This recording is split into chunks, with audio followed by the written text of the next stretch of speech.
Баршаңызға сәлем. Бүгін сіздерге глютен жайлы ақпарат бермекшімін. Жалпы глютен зиян ба? Және глютен дегеніміз не?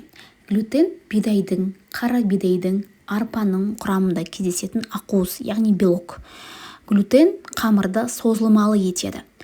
Глютен бірнеше белоктан тұрады, соның бірі глиадин деп аталады. Негізінен глютен сау адамдар үшін зиян емес. Тек кейбір адамдардың ішегі глютеннің ішіндегі белок глиадинді қабылдай алмайтын қасиетке ие. Ол генетикалық тұрғыда геннің мутациясының салдарынан болады. Глютен сау адамдарға мүлде зияны да жоқ, әсері де жоқ.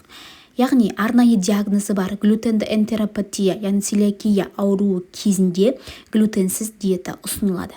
Себебі ол адамдардың ішектері глютенді қабылдай алмайды, оны сіңіре алмайды. Сондықтан глютенсіз диета ұсынылады. Целиакия кезінде аш-ішектің шырышты қабатында қабыну процесі жүреді. Сондықтан тамақ сіңірілмейді. Сондықтан целиакия кезінде глютенсіз диета ұсынылады. Ал целиакия 100 адамның біреуінде ғана кездеседі. Ол бала туғаннан бастап клиникалық көріністерін бере бастайды.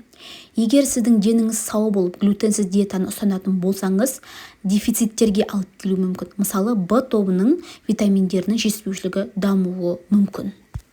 Егер видео пайдалы болған болса, достарыңызбен бөлісіп, лайк басып, комментарий қалдыруыңызға болады.